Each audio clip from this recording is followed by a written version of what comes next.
Një pyetje. Gjithashtu, dua të shtojmë dhe faktin. Gjithashtu duhet të shtojmë dhe faktin se shumë fakultete po ngujohen.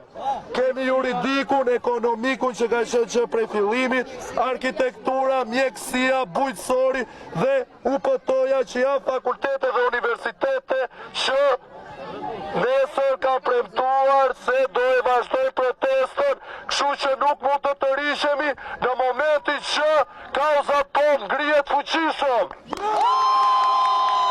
Një pyetje nëse është e mundur. A keni një përgjigje për kryeministrin dhe për ministrin Leshaj sepse ka cilësuar dhe ka deklaruar sot që ju jeni një pakicë përballë një shumice që kërkon të vazhdoj shkollën, vazhdoj mësimin? Po patjetër që kemi një përgjigje. I themi kryeministrit edhe ministrit, me që kryeministri ka jetuar në Francë, ai e pa shumë mirë se protestat që u bën në Francë nuk doli shumica e popullit. Çfarë nënkupton kjo? Kjo nënkupton se shumica e popullit të mbështet, ka frymën dhe mbështet kauzën, gjithmonë dhe del një pjesë që proteston.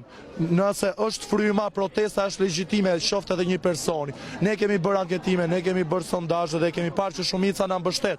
E ka frymën, s'kan mundësi fizike të vinë këtu, kjo nuk është e rëndësishme. Edhe kur ishim në rrugë, ishim 40.000 studentë, jo 140.000 studentë, ama kishim mbështetjen jo 140.000 studentëve, por 3 milion shqiptarëve. Kështu që ai nuk guxoi dhe nuk do guxoj që ta sulmoj kauzën tonë. Nesër pritet të vinë edhe një po. Për sa i përket ditës së nesërme që do të sjell dy përfaqësues, përkatësisht njëri nga Ministria e Financave dhe tjetri nga Ministria e Arsimit për të dhënë juve sqarime në lidhje me VKM për arsimin e lartë. Ta pranoni ju? Shiko, çdo lloj personi është i lirë të vinë, ne nuk ndalojmë. Por ata ti bëjnë me ligje para punës dhe pastaj të vinë këtu. Se me VKM ne e pam që për 5 orë rrëzohet një VKM. Kështu që ti bëjnë me ligj, ti bëjnë publike, nëse do ketë paqartësinë ne i kërkojmë vetë që të vinë.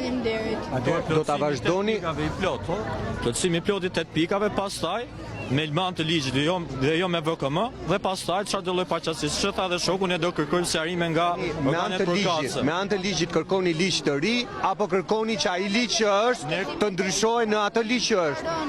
Ne kërkojmë plotësimin e 8 pikave, si Fakulteti i Ekonomisë, plotësim. Ligjin veprojnë si dojnë ato vetë, ne thjesht kërkojmë plotësimin e 8 pikave. Ligji është këto 8 kërkesa janë shumë thelbësore, janë kërkesa të drejta dhe nënkuptojnë automatikisht rënien e ligjit të arsimit të lartë. Kjo është e qartë. Pra ju po kërkoni në një farë mënyrë një ligj të ri ku të përfshihen. Kjo do të thotë që ky ligj i arsimit të lartë nuk ka patur pikë vlere. Tani më studentët po e kërkojnë, edhe pse shumë të tjerë tani po thonë që ka qenë e vërtetë, dhe në këtë moment ligji i arsimit të lartë zotëri ka rënë. Këto të kërkesa janë shumë të qarta dhe e rrëzojnë atë ligj. Tani nëse nesër do të bllokohet porta, nuk do bllokohet porta sepse ne kemi të drejtat, ne jemi studentë, ne jemi në këtë godinë. Nëse do të bllokohet, nëse të përsëritet i njëjti precedent si kundër këto 24 orë, apo jo, ju ka qenë e bllokuar? Porta nuk bllokohet sepse është ditë e hënë. Këto ditë është bllokuar me preteksin se është e shtunë e diel, po dhe kjo bie poshtë se fakulteti jonë dhe shtunë e diel qëndron i hapur, sepse bëhen zvendësim orësh, mësojmë në bibliotekë etj etj. Kjo gjë s'do lejohet më, edhe nëse çfarë është bërë deri më tani, studentët janë vendosur për këtë pjesë, Dhe një sqarim. Ne nuk i bllokojmë dyert, se s'kena nevojë të i bllokojmë sepse i kemi shumicën e studentëve mbrapa. Gujimi vazhdojmë nëse do ndodh nga security. Studentë që do na bashkohen. Gujimi vazhdon, faleminderit. Tani ne do shkojmë gujohemi dhe ju mirëpresim ta Të gjithë do shkojnë. Faleminderit. Faleminderit. Atëherë, Paruc më dëgjon? Të vogël të lutem, Po Erion?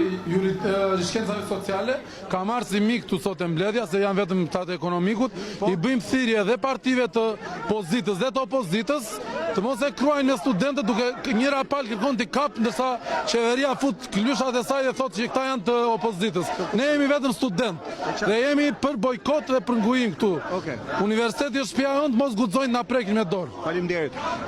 Ju do vazhdoni, Patjetër që do vazhdojmë ngujimin dhe përderisa i përket pjesës dyreve, gjithë ky fakultet po mbahet me pagesat tona dhe mua personalisht nuk më duket e drejtë sikurse forcat e policisë, qoftë ata security, qoftë ata ato shtetërorë që të na pengojnë. Ky fakultet po mbahet me pagesat tona dhe nuk ka as edhe një lloj arsye që të na mbyllin derën, sepse kjo është si shtëpia jonë.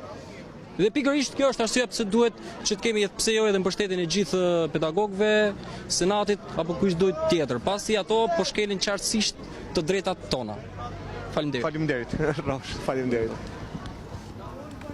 Atëherë, këto ishin informacione që